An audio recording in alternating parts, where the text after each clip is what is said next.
Dumb design of modern cars. Can I just tell you, I kind of don't want to buy a modern car. Mine is like 15 years old and I don't want to replace it. Yeah, like why? All these modern cars are all touchscreen. Everything is like missing. There's a subscription to everything. God, I hate it here. This is the Buick Riviera. I have a Buick. Well, technically it's my parents, but yeah, I have a Buick. The world's first car with a touchscreen. Made back in 1986. What? No way! That's so futuristic, bro! The futuristic graphic control center replaced more than 80 physical controls. The graphics were so advanced, the fan icons spun at different speeds, depending and the people thought that was cool. I hate it. on the climate control setting. You could turn the sound system up or down and adjust the balance or graphic equalizer. Trip data had its own screen. There were even electronic gauges. That's pretty cool. The new Buick Riviera, and it touches you. Buick Riviera, wow. The Riviera was way ahead of its time.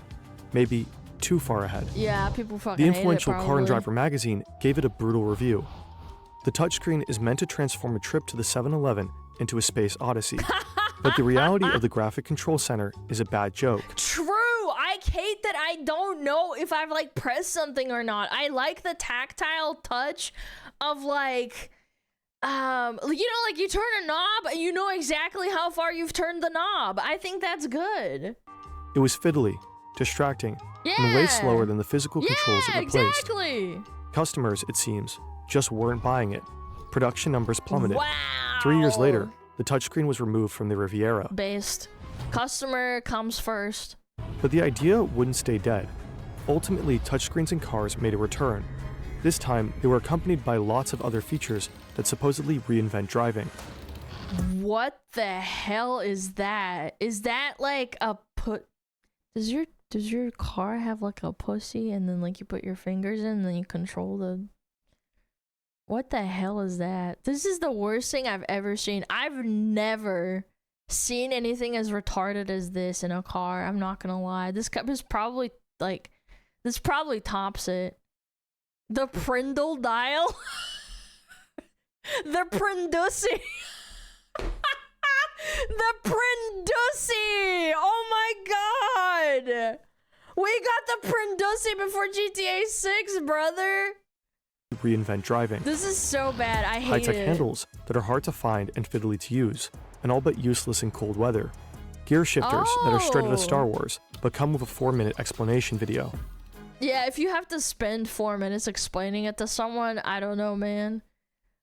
No, you can't have something as like simple as a car, which is technically just like 4 wheels, and then it like goes, right? And it's got an engine in it that makes it go. If you need to like explain to someone using a video on how to use it, you're cooked. That's not good. That's bad. You over-engineered yourself. Many new models have been stripped of their buttons, levers, and knobs. I hate They it. depend on software updates as much as they do solid engineering. I think it's okay if it's like a map thing where you're like touching and like putting it in, but I don't want to control my fan shit with the touchscreen or like anything else. Like, I don't know, like a turning down a window up and down. I hate that. There's evidence that some of these cars aren't just harder to use, they're less safe. They're dangerous. And your car might be one of them. I'd even argue, honestly, because you have a TV right in front of you when you're driving, that's distracting. Because they tell you not to look at your phone. Whoa. I don't know. Treacherous! And I'm like, I want to return off regenerative braking because you used to be able to, well, maybe not turn it off, but you used to be able to reduce it. And that feature went away, and so I'm going down these steep mountain roads on icy conditions with the car trying to regenerative brake every time I let off the throttle. And I'm like, I turned this thing off, and it wasn't there. Even in the moment, trying to find where in the menu and you're driving the whole time! Had gone while you're driving in the snowstorm on a road behind a transport truck, and it's a scary situation to be hunting a menu in the middle of winter. If you're driving a Tesla in winter, you're already lost. I'm not gonna lie. An In this electric video, we'll car explore in the some of the snow, dumbest that features sounds in modern awful. cars, what it really means that they're packed with sensors, and why certain design elements are downright dangerous. True. Let's start with the new, the funny, and the just plain weird. The new, the funny. Okay. Alright, I'm ready. I'm ready. The This is a marriage of fun cars video. and cutting-edge tech is nothing new. Wow! Back to the future! Where's Entertainment Futurama? systems in cars have been Yeah, constantly yeah, advancing since the 1930s. True. In every era, automakers have embraced the entertainment tech of their time. AM radio, Yeah. FM radio, tape players, CD players, even record Yeah. players. That's cool. But sometime in the early 2000s, the insides of cars started to change in bold new ways. Mm-hmm. And in 2012, one particular car changed everything. This is the Tesla Model S. Tesla. Upon release, it was considered a huge leap forward for electric cars. Car and Driver praised its range, acceleration, and top speed. 340 kilometers isn't that great, I'm not gonna lie. How much can you go on a tank of gas in like a normal car? Range of a normal comparison car. Range. Fuck. Wait, how do you phrase it? Range of a normal comparison of a normal car in comparison to a Tesla. There we go. 300 miles, 200 miles, 400 miles. Tesla's range was average gas car is 400 miles. This is limiting it out. By the way, this is not accounting for like weather conditions, braking and stopping. Yeah, I don't know. I'd rather trust the gas. And also, you have to plan your route around charging your car. This is why I can't get behind this shit, man. That's like 400 is the minimum for an average car, too. Unusually, the Model S was designed almost entirely around a huge 17-inch touchscreen, about as big as 4 to 6 other touchscreens typically found in cars at the time. Cheese and crackers, It was a man. sensation. I think it did drive the revolution to electric cars. It made people think it was possible. You know, I mean, no one ever thought it was possible, really, to have an electric car before that came onto the market. Tesla jump-started a craze for minimalist, digital-oriented designs in cars. Beyond enthusiasm, touchscreens are also cheaper and more efficient to manufacture than physical controls. And as of 2018, all new cars sold in the US. Yeah, and they also break more easily. And fixing them is way more annoying. My dad, by the way, this is really funny. My dad had a BMW. Caught, by the way. My dad had a BMW back in like 2009, and he actually swapped his car from a BMW because they started doing this like modern implementation of touchscreens into BMWs back then. And he got so irritated because constantly the computer inside of the car would break. And then we'd have to like cancel trips, or like they'd have issues, or they'd have to send it to the factory to fix it. So my dad, in the end of the day, bought some sort of like, I forget what it was. I think he bought a Honda and just said, fuck it. Nah, I don't want to do this anymore. Whatever it is, I don't want to deal with like a computer being inside of the fucking car. I don't want to deal with this stupid electrical issues that they have. Apparently, I don't want to do it. And then you just bought an old car. Were required to have a rear-facing camera, enabling a driver to detect pedestrians behind their vehicle. This meant new cars had to have a screen inside them. Some experts see a direct link to the rise of touchscreens. Whatever the reasons, the Model S and Tesla's Silicon Valley software-first approach felt unique. The company unveiled new... I don't think having cameras around the car to make you park better or be more aware of your surroundings is bad, but I also think it makes retards more likely to depend on it 100% of the time. Like my parents, when they taught me how to drive, they took into account and said, Alana, don't ever trust like the cars, like the car cameras. Always look around before you do anything, and then like look at the cameras and be like, okay, like, you know, use all the senses instead of relying on like one thing. Cars like Apple presented new iPhones. Even if Tesla wasn't the first company to include a touchscreen in a car, for many people, the future finally seemed to have arrived. Suddenly, the rest of the industry was playing catch-up. To avoid being left behind, companies would have to shift gears. Unfortunately, along with a lot of other things, shifting was about to get really, really confusing. Jesus Christ. I hate this. Just bring back the old Prindle. There's nothing wrong with it, man. The Prindle's good. Congratulations. This is your new 2017 Range Rover Velar. You're going to love driving it. Sure. How much But was first, it? you need to get inside. Okay. But how? Where's Where are the... What? There have to be handles. Huh? How else? Huh? Maybe they're... What? No. Huh? Okay, no. Are they... Do I have to put my No. dick in it? What? Higher. Higher. Touch it. Look, you just need a little... I like this. Fern is usually super serious. I actually really like this angle they're taking. finesse. If you've First, ever seen press his this little videos button, before, then the handle pops I out. like this. It's not that hard. But you might have to explain the procedure to your passengers. Um. And things could get tricky in the winter. Oh yeah. Okay, What if this it will probably freezes take some getting used to, over? but they're so sophisticated. The Velar Yep. is just the tip of the iceberg. These days, lots of cars have Base. This guy uses Clip Studio Paint. unusual door handles. Some, like the Ford Mustang Mach-E, got rid of handles entirely. Instead, there's Okay. a button, and they've camouflaged it. The Tesla Cybertruck's button is even better hidden. But back to your new Velar. Why are we like doing this thing where we're reinventing the wheel, man? I'm not a boomer, but like, holy shit, why are we reinventing the wheel? Inside, you'll notice more oddities. Here's the shifter. As usual, I the hate this. I hate this so much. gears are labeled. But instead of the classic lever-shaped shifter, you use a dial to change gears.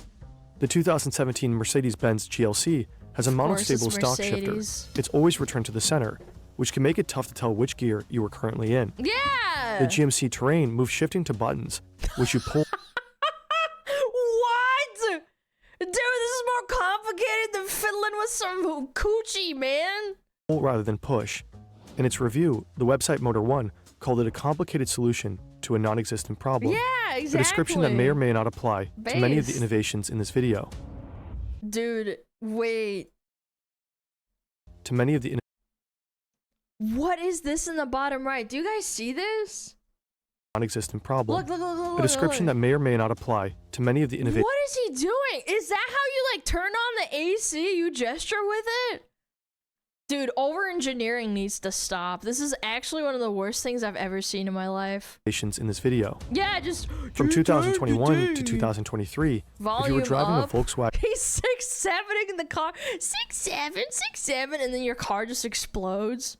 ID4, you shifted gears with this thing. Oh See it my there? god, Hidden what? behind the steering wheel? What?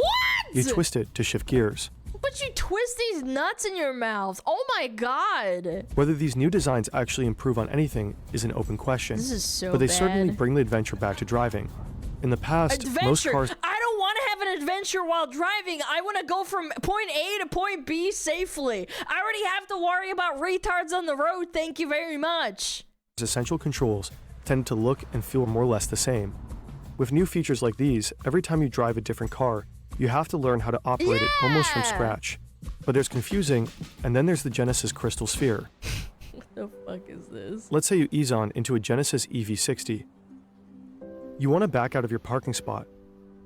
Wait, there's no shifter, just this little crystal ball. Oh no, I have to tell the car to show me its producy. According to Genesis, it helps create an emotional connection between the What?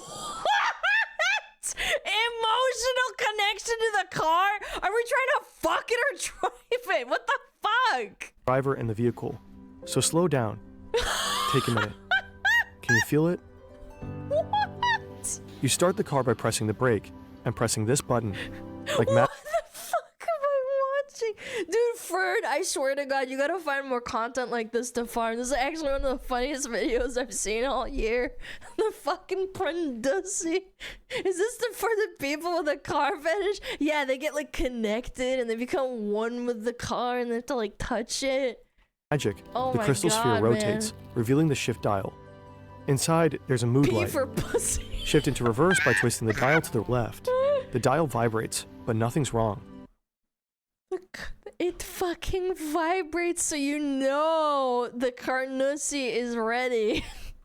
No, that's the sweet vibration of safety. The mood light changes color too, putting you in a safety mood. I beg your pardon. Vibration What? of safety. The mood light changes color too, putting you in a safety mood. I actually can't tell if he's trolling. I can't tell if Fern is trolling or not. Like, is that actually real? It changes like mood lights. This has to be fake.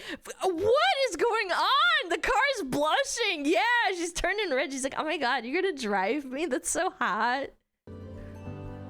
You can't feel it? Okay, you know what? What? Let's take a step back. Try putting the car in neutral.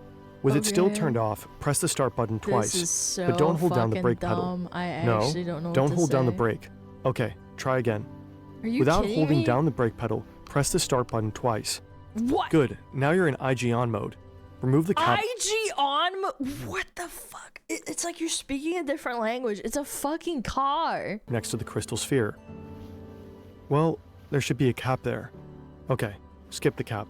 Okay. Press that button. The one next to the crystal sphere. Alright. Good. Uh-huh. Good.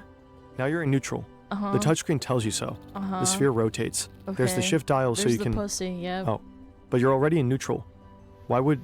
You know what? Never mind. If you... This character has no face and I can see its fucking pain. don't get it, you're clearly not alone. I don't Genesis know. created a nearly 4-minute video to explain how to use the crystal sphere. No, this is retarded. Of course, cars have had... What? Why does this car have 3 penises? Hello? Of course, cars have had weird shifters before. Why? But these days, it seems to be the shifter Wild West. By 2017, things had gotten so crazy, Car and Driver published an article, Why are so many new cars gear selectors so stupid? Because they're over-engineering it. And this was an article back in 2017. I can't imagine it now. God, I don't want to buy a new car. I'm just going to stick to my old car. It's And naturally, it 2009, doesn't end it there. drives. According to fine. Wired, 97% of new cars released after 2023 have at least one screen inside them. In some, physical controls for many essential functions have disappeared entirely. That's so dumb. In the past, you typically open a glove compartment by pulling a handle. These days, if you own a Tesla, you have to use the touch. You have to like tell it to come. You have to tell it to come. Well, Come on. Come on, Tesla, see? Come on, give me your fucking glove box, you fucking slut.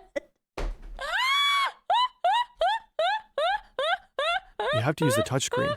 Well, you gotta go, sort of, there's a little car button, and it brings up a menu, and then I think it's usually the default, the top What? menu thing has these grid. Dude, I'm starting to understand my parents. Like, when I was a kid, I had to teach my parents how to, like, type fast, or, like, how to use Skype, because my dad had to use Skype for work, and I had to teach him how to do certain things, because he just didn't get it.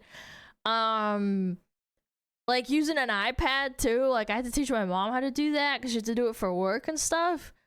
Now, I think I get it. I think when you, like, overcomplicate everything, it's so fucking dumb. Like, this is so stupid. Various buttons and things you can do, and then you go to the glove box, Glove and then box! that'll open the glove Oh, box, and then wow. you can enter a security code if you want, and then you have to hit a 4-digit pin to unlock the glove box. This is But you still so have to close the dumb. glove compartment manually. As modern cars become increasingly tech-based, some manufacturers have Well, it has to be, because if it goes back automatically, you could pinch a kid's fucking children. You could pinch a kid's like little hands off, and then that's a lawsuit. So it has to be like manual. explored treating them more like software by selling upgrades or subscriptions. In 2022, Season BMW announced that pass! certain features of its cars would be available only by subscription. To use their cars' heated seats, for example, British customers had to pay £15 a month. Oh, so if you don't want to die, if a car seat has like a safety belt, you have to pay $15. Car gotcha. Yeah, I think the other one that was doing it was Subaru, or I forget who it was, Fiat. One of the European car companies, they locked their horsepower behind a subscription. Yeah. By late 2023, BMW had dropped the idea due to low customer interest. Ah, crazy. They couldn't milk enough peepees. Got Better it. deal is a subscription to Brilliant, the online Oh, is it platform for really Volkswagen? learning Yeah, about yeah. serious topics in math, science, programming, and more. Brilliant isn't just more Ad! user-friendly than your 500 browser tabs full of random tutorials. Ad! It's way more effective. Brilliant's courses are designed by teachers, researchers, and professionals from places like MIT, Stanford, and Google. So even heady courses like digital circuits, programming with Python, and abstract thinking are about more than rote memorization. Instead, Brilliant lets you get hands-on with concepts and play around with them, a method that is proven to be 6 times more effective than watching lecture videos. Whoa, you can use Brilliant on your 6 computer times or your more phone, effective. so you can always get a quick hit of knowledge even when you're on the I go. need quick To hit learn of for Fent. free That's on what I Brilliant, need. go to brilliant.org/fern, scan the QR code on screen, or click the link in the description. Brilliant's also given our viewers 20% off an annual premium subscription, which gives you unlimited daily access to everything on Brilliant. In many ways, modern cars have come to feel like smartphones on wheels. They're packed with infotainment options, but hidden inside them is a major downside most drivers aren't aware of. Surveillance! Look, this guy is naked. Many modern cars have advanced features that rely on huge amounts of data from the surrounding environment. Your car is a kind of data hoover, really, hoovering up everything. And what you'd hope is that data is being used to improve things all the time. This is Professor Dale Harrow. He's chair of the Intelligent Mobility Design Center and head of the Intelligent Mobility Design program at the Royal College of Art in London. You know, I know I Tesla don't have like a modern car. Mine's for 2009. Mine doesn't do that. do a lot of this, where they're looking at kind of how people use the car and all that data about Or road beta conditions, road testers, surfaces. So you could have a car that's talking to another car that says, "I've just gone over a terrible pothole," and the car behind says, "Oh no, I'm coming up to it now. I'll avoid that." You know, so it could be very good, all this sort of stuff. But some cars don't just collect data about driving conditions. They collect data about you, how you move, your speech, even your facial expressions. Back in 2023, the Mozilla Foundation, a pro-privacy, tech-focused nonprofit, Wait, Mozilla? Is this the same as Mozilla Firefox? Uh-oh. researched 25 different car brands to examine their approach to driver data and privacy in the US. Of the 25 brands, the foundation concluded that pretty much all of them collected more data than necessary to make their products work smoothly. Yep. And in their privacy agreements, most brands reserve the right to share drivers' personal data and sell it. Yep. According to Mozilla, that data went way I'm beyond not name, surprised at address, all. and phone number. It could also include your age, birthday, and the location of your phone, your credit card number and information about how you financed and bought your car, products or services you've bought, products or services you've considered buying, your ID number, your social security number. I mean, to be fair, let's not over-dramatize this. Amazon already does this, and if you have a phone, it's listening to you constantly. This is no different from having a phone or using Amazon every day, or like clicking OK with cookies. I know what the point he's trying to make is that with cars, like it should just be a car, but it's so oversaturated at this point, like it's not even a surprise. Your passport number, health status, signature, the shape of your face, fingerprints, your gait, genetic characteristics, race, religion, and philosophical beliefs, employment information, whether you belong to a union, nationality, immigration status, photos, location history, recordings of your voice and the gestures you make. And at least 2 companies, Nissan and Kia, explicitly claim the right to collect information about customers' sex lives. Why does my car need to know if I'm having sex or not? What the fuck? Excuse me? Yo! Hey, yo, what? Hold on. Nissan and Kia know about sex life of customers. Yes, both Nissan and Kia's privacy policies state they can collect information related to customers' sex life and sexual activity. This is from 2 years ago. This isn't even fake. This is from the New York Post. Why? Why does the car need to know if I have sex or not? What? Is it gonna, like, tell me, like, you can't drive me now, you're gay? Or it's, like, the opposite, like, you have to remain gay in order to drive a Nissan? And if you're not, then it proves it and says you can't enter the car?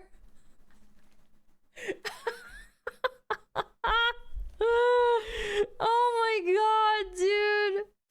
Happy birthday, SmugAlana. It's not my birthday. Thank you, I appreciate it. It's like coaching. It's like a coach. It gives advice. What? We don't know whether companies do collect all this information, but in their privacy policies, the automakers Mozilla studied reserve the right to do so. There's also no way of knowing exactly how your car might collect data about your sex life, but a look around a modern car suggests some ways that it could. First, there's your phone. If you connect it to your car, either over Bluetooth or by plugging it in, you're potentially offering up an enormous treasure trove of data. Some cars store your contact list. Some keep a log of your phone calls. Yeah. Then there's the cameras and sensors that make many of the driver assist features in modern cars possible, including automatic lane centering, adaptive cruise control, and partial self-driving. Like many cars, the Tesla Model Y uses cameras I don't want self-driving. I'm not gonna lie. I don't trust them. and I barely sensors trust to gather myself. real-time data from in and around the car's surroundings. Here's one camera, mounted above the rear license plate. Here are two more, one in each door pillar. There are three in the windshield, right above the rearview mirror, and one in each front fender. Depending on your model, there's also one inside the car, right above the rearview mirror. So they can watch Tesla says its you. cameras are designed from the ground up to protect your privacy. Bullshit. But in I don't believe 2023, you. 9 former Tesla employees told Reuters that images and video taken from customers' cars have been repeatedly shared around the Tesla office between 2019 and 2022. Who knew? These reportedly included mundane images employees turned into intra-office memes, video of road rage incidents and crashes, including one of a Tesla hitting a child on a bike.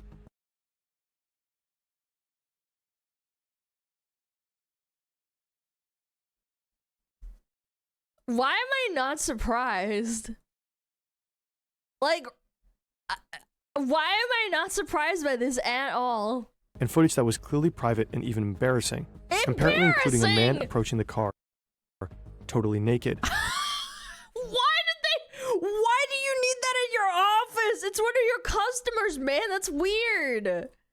According to one ex-employee, some of these recordings seem to have been made by cars that weren't even turned on, showing off whatever weird stuff customers happen to have in their garages. Oh my According to Reuters several God. years ago, Tesla employees stumbled upon footage of Wet Nelly. And the people wonder why people are schizos about their phones and like how much they listen to them. submersible vehicle from the James Bond movie, Whoa. The Spy Who Loved Me, dry docked in a Tesla owner's garage. In this case, the owner was Elon Musk. He may or may not have been aware his collectible was being recorded. Whoa. According to Cool. Reuters, Tesla collected video recordings from vehicles that were turned off only with the owner's consent, but has long since stopped doing so. Ah, sure, Jan. And Tesla How does are let they gonna prove that? drivers opt out of their vehicle collecting data, but there's a cost. This might lead to, quote, reduced functionality, serious damage, or inoperability. Oh, and Nissan's privacy policy makes you promise to inform any passengers about the features and limitations of your car system and services, including Nissan's data collection terms. Pinky swear you'll do it, and be sure to print out the whole policy for the next time you give a friend a lift. None of the car companies No Mozilla way, dealt with will disclose what? exactly who they share driver data with, and some policies are very broad. Your data could be used for marketing purposes, or an insurance company could raise your rates based on data about you driving. And without you ever knowing, your most sensitive information could be shared with the government or law enforcement. Hyundai's policy specifies that it will comply with lawful requests, whether formal or informal. These practices vary according to region. In the United States, for example, they seem to essentially be legal. In Europe, the law requires that companies offer specific justifications for processing consumers' data, but the effectiveness of those laws relies on compliance. That's all the bunch of hooey. They get to do what they want. How are you gonna prove that they're not doing it? You don't. They'll investigate themselves internally, and then nobody's gonna find out, and everybody's happy. Evidence suggests that companies still Yeah, collect huge amounts of driver easy. data, and that data may not always be securely stored. In the end, Mozilla came to the Dirt, thank you for conclusion the that of all the tech they raid. ever reviewed, cars were What's the up? worst data collectors. We never had a category where we couldn't find something good that we could recommend to somebody to choose over something bad. And since the study was published, it's not clear much has changed. But it isn't just about your car, and who knows who else, knowing your sexual preferences. Some modern I just fail to understand why that matters. features are just plain dangerous. Ooh. Worse than being drunk. Uh-oh. This is Kwakayala Mountain Pass, near Vancouver, Canada. Uh-oh. And this is Quinn Duffy. He owns a 2022 Tesla Model Y, kind of name which he is Quinn drives over the Duffy? pass on trips to the Hey. interior of British Columbia. McDuff. He told us about his experiences. It's a high mountain pass. Frequently has I'm gonna say it. I don't want to be mean to this guy, but if you're taking a dangerous road in snowy conditions and you take your electrical vehicle, I don't know, man. I wouldn't get in the car with this guy. I'd be like, hell no. Like a truck, sure. Like a fucking 4-wheel drive truck, yeah, I trust it. That's not good. An electric vehicle in Canada in a mountain pass and in the snow, like I'm okay. Terrible weather, fog, heavy snow. Again, no hate to These this situations guy. I mean, need your full maybe he had attention, no choice but or in snowy something. conditions, the Model Y's automatic high beams can blind the driver, and turning them off while driving can be a nightmare. And the automatic headlights keep coming on. They'll And it thinks it knows better than you too. disable when they sense a car in front. So on occasion they would shut off if we were coming up behind a big truck or something. But you have to go into, this big screen, you have to go into car functions, you have to go into headlights, you're driving lighting. in the You have to try and snow. find the high beams or the automatic headlights to try and disable these things. And I'm trying to get my wife beside me to, I'm trying to talk her through the screens to find these options, because I'm trying to concentrate on driving while being blinded by these high beams in heavy snow and fog. If I'm trying to do that myself, it's a screen. There's no physical button, there's no muscle memory, there's no haptic feedback. So you're trying to watch the options on a low That's what pisses me off the most. Like, you turn a dial and it's like off. Whereas like with touchscreen, while you're driving, you have to constantly like look and then readjust. It's so bad. You can get into serious car accidents. I'm sure people have. Contrast screen that you can't touch because the car's bumpy in your I don't know. That's also a hazard. Like that's a hazard too. Like if you're in the middle where you can't stop anywhere. Fingers bouncing around. These buttons are small. Like there's a lot of really frustrating design features when they're trying to pack so much software and so much control into a screen, into multiple menus. I think it's potentially dangerous, right? Duffy is a game designer. You just stop where you are. That's part of it. Yeah, like you can't just stop because you fucking wanted to change the radio, right? Nah, that's retarded. Every time there's something wrong, you gotta stop the car. And also, what if you can't stop? Like some places you can't stop on the road. What about the highway? You're just gonna stop and change? Little chatter. I mean, it's not ideal, but this is part of driving. Okay, next time I'm in a Tesla, which is never. If I need to like stop at the highway, I'm just gonna stop. Yeah, and then the officer that comes up to me and says, "Why did you stop on the highway?" I'll be like, "Oh, sorry. On my Tesla, I needed to like change a setting and I couldn't see on the road." He's no stranger to technology, and even automotive professionals have struggled with the innovations in new cars. In 2024, Kelly Funkhauser took the Rivian S1, an electric SUV, out for a test drive. When traffic started to slow, she checked that adaptive cruise control, which automatically keeps the car a certain distance from any vehicles in front of it, was turned off.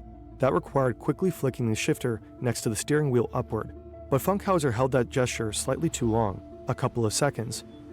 Suddenly, the SUV shifted into reverse and began back. Why is the automatic shifter in the... Oh my god, they did not think this through. Oh my god. Why is the adaptive change lock? What? That's so stupid. Backing up towards the vehicles behind her. Bump. Kelly Funkhauser is the Associate Director of Vehicle Technology at Consumer Reports, and she test drives cars for a living. Over-engineered the shit, man. Yet even she couldn't avoid the usability hiccups that come with rapidly changing car design. Luckily, Funkhauser's experience was just a near miss. In June 2016, the actor Anton Yelchin, who played Mr. Chekhov in the 2009 film reboot of Star Trek, parked his Jeep Grand Cherokee on a steep hill outside his home in Studio City, California. The Jeep was one of 1.1 million vehicles that Fiat Chrysler had recalled months before. This was due to the monostable shifter, which always returned to the center position. That could make it difficult to tell what gear was selected.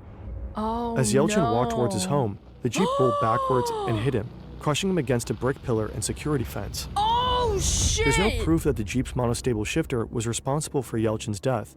While his parents filed a wrongful death case against Fiat Chrysler, it was later settled out of court. But a week later, the National Highway Traffic Safety Administration concluded its investigation into the shifters, and it seemed to reveal a worrying pattern. 686 complaints, 266 crashes or fires, and 68 associated injuries. That's a lot. Since the early 70s, the general trend in the US has been a decline in motor vehicle deaths. But around 2011, they began climbing again. In 2023 alone, The 10 11. My dad, exactly. My dad was probably one of the early adopters of this fucking electric fucking implementation and modernity in cars. And when we swapped to a Honda, like everything got better. Yeah, gee, I wonder why. There were 45,000 motor vehicle deaths. That's roughly the population of an entire town. That's Professor a lot. David Strayer of the University of Utah, who has studied infotainment systems and driver distraction, said this. Something's going on that's actually making our roads less safe. And it corresponds with increased prevalence of cell phones and touch screens and all the There was a high school near where I live where there's always cases like this. Texting and driving was already really bad back in like the early 2000s and late 2000s. And then when iPhone touchscreens came out, people went crazy. The amount of kids that die every year, I think on average in my town, it's like probably like 2 to 10. 2 to 10 children die. They get their restricted licenses and then they're texting and driving. And then they kill someone or they're killed. It's so bad. And their parents tell them not to and they do it anyway because they're stupid and they're kids. electronics in the vehicle. In 2020, the British road safety charity I Am Road Smart commissioned a study on the impact of Apple CarPlay on driver reaction times. On a closed course, 2 groups of 20 drivers were asked to perform touchscreen tasks while driving. One group used Apple CarPlay, the other one Android Auto. It found that while using either voice or touch controls, drivers had a much harder time staying in their lane and maintaining a consistent distance. Yeah, because you have to constantly readjust your eyes as opposed to like touching a knob and twisting it. You don't have to look at, you don't have to look at what you're doing. You just like fucking turn the knob and that's it. Vehicles in front of them. When something appeared on the road ahead, they reacted over 50% more slowly than usual. When drivers selected music on Spotify using touch controls, their reaction times were even worse than in previous studies of texting while driving. Wow. Ultimately, compared to previous studies conducted by TLR, using either system slowed drivers' reaction times more than being... So smoking weed is technically less deadly than using Apple CarPlay? Wow, dude. The legal limit for alcohol or cannabis. That's crazy. In 2022, crazy, a Swedish car magazine compared 11 new touchscreen-equipped cars to a 17-year-old Volvo with old-school physical controls. While driving 110 kilometers per hour, drivers performed simple tasks, like adjusting climate control or changing the radio station. The outcome was unambiguous. Drivers performed the task far faster using physical controls. Yeah, no shit. It took them just 10 seconds, and during that time, the car traveled 306 meters. At the other end of the spectrum, using the touchscreen controls took 44.6 seconds in the worst-performing car. During that time... And all the touchscreens are different, too. Yeah, like, you don't have the muscle memory either. Yeah, analog for the win. Yeah, exactly. Like, you get the haptic feedback. I'm one of those proponents that used to actually... I had one of those, non-touchscreen phones, because fucking iPhones were expensive when they came out. Like, I didn't know anybody that had one unless they were rich kids. I remember I had one of those like haptic feedback like fucking phones. I used to fucking text like crazy, dude. It was great. And then everybody switched over to like touch phones and then it was just annoying. It traveled 1,372 meters. In other words, the driver was distracted by the touchscreen for almost a mile. The weird door handles in modern cars may also be a safety concern. And you have an accident, for example, and the firemen or the policemen come by and they have to get you out of the car. There's nothing to grab. How are you going to open the car? You have to bust the glass and all that. This is Frank Stephenson, Chief Creative Officer at Frank Stephenson Design and one of the most influential living car designers. Typically, door handles were also used to, they'd put their foot up against the car, stick their hand on the door handle and just pull it. That's the first reaction to do with the door handle. When we went away with that and we're starting to go now with normal flush door handles, you have to start more drastic measures to open the door. I think the door should have like, the bar and then you grip your hand like in and then you can pull it. I don't like the ones that lift. That pisses me off. But there are signs that some of these trends are finally reversing. Thank God! Silver lining, let's go. In March 2024, the European New Car Assessment Program, or NCAP, announced big changes to its safety ratings. Beginning in 2026, cars won't be able to earn a 5-star rating unless they contain physical switches for specific functions. Oh, thank fucking God, man. Thank fucking God, dude. Yeah, my parents have like a touchscreen kind of car, but like most of the stuff is it is what is it called, analog. So like the air conditioning, like pressing certain buttons. Yeah, like changing your music and like putting in the GPS or whatever, like that's fine, but like even then I would say that's kind of a risk. But overall, I think if you have like a majority analog buttons, I think that's a good balance. That includes the horn, turn signals, hazard lights, and windshield wipers. Wait, they actually had they had cars with horns where you had to press a button instead of your fucking middle of the steering wheel? What? Are you kidding me? There's cars out there like that? Digital honking, dude, that's crazy. NCAP isn't a governmental body, but it's an influential non-profit backed by several EU governments. Big car companies like Volvo, I've seen these so many times. This is infamous with the car crash dummies and shit. BMW and Tesla all advertise their NCAP safety ratings. Yeah. Many cars have essentially become phones on wheels, and this appealed to some drivers, at least in the showroom, but then the rubber hit the road. In March 2024, What Car magazine published a survey of 1,428 drivers. It found that almost 9 out of 10 preferred physical controls to touchscreens. Yes, dude! 60% even said they'd be deterred from buying a new car built around a touchscreen. Yeah. This survey is not a representative large-scale study, but it's still... No, I know it's not, but like I just feel like if you have half a brain, you want more... For safety reasons, you want more analog for more control. Raises a question. If the newfangled features in so many cars have potentially made roads less safe and many drivers don't seem to like them, are they truly innovations? You know, it's just like, oh, come on. So that kind of is what I'm thinking. Is this just a gimmick? Because gimmick design is, do you need it? Does it help you? That's the first basic, you know, and does it improve, you know, everything? In other words, is a magic orb of emotional connection really worth it? In other words... Dude, the Prindussy, man, I can't. I hate what the Prindussy do.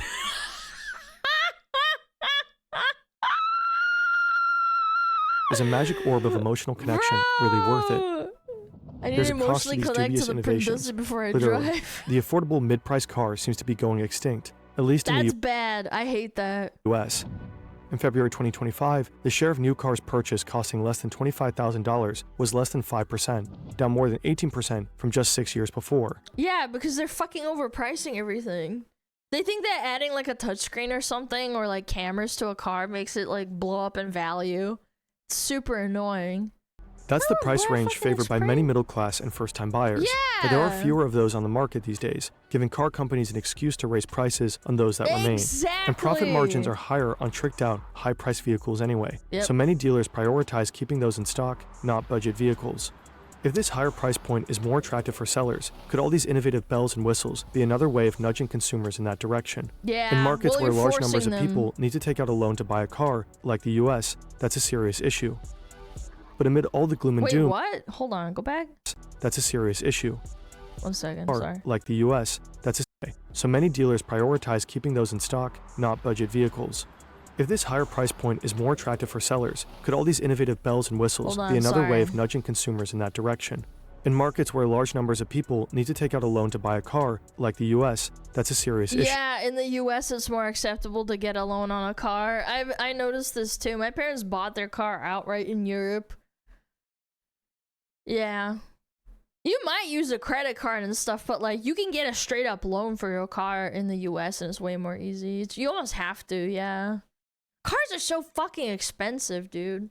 But amid all the gloom and doom, there is some good news. No more When Honda Prindussy. released its 2017 CR-V, it made a change to the infotainment system. The physical volume knob was back, replacing what... Oh my god! Yo! W Honda! Yo! at least one reviewer called an infuriating touch slider. Let's BMW ditched fucking gesture go. control, whereby drivers could make flip Bro, what the fuck? No. touchscreen functions, but not many. I hate this. What am I playing on the fucking Wii?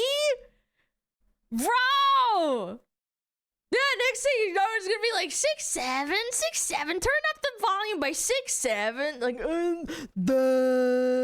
apparently wanted to. I And a hate year that. after That's so fucking NCAP dog rolled out its shit. new Who safety. the fuck greenlit that, by the way? You need to get your knees like fucking kneecapped. Standards, Volkswagen's head of design announced that VW would be bringing need to back lose your buttons in job. all future models. Mint's comments even seem to indicate a change in mindset. We will never ever make this mistake anymore. On the steering wheel, we will have physical buttons. No guessing anymore. There's feedback, it's real, Thank and people love fucking this. God, man. Honestly, it's a car. It's not a phone, it's a car. Based, So maybe automakers have true, learned their lesson this real. time. Or maybe we'll be asking the same I don't see a lot of like luxury, like, you know, actual luxury cars like Ferraris and stuff with like touchscreens. Like, I don't think I see those, do I? I feel like if I ever bought like a cool luxury car, I wouldn't refuse it for it to have like a touchscreen just because I wouldn't want to crash it. I don't want to crash an expensive car that blows. questions in another They 40 do? years. Not yet. But the I don't questions know. arise. Is the CRT really necessary? No! And is there a built-in danger of looking away from the road while you're trying to Yes! use it? Based! Even in the 1980s they knew, man. Beep! Beep! That was a great video. Yo, Fern! Shout out to my boy Fern! Hell yeah. I like that start with the Prendusi, dude. That was the bomb. That was great. Chat, did you like that video? Go check them out.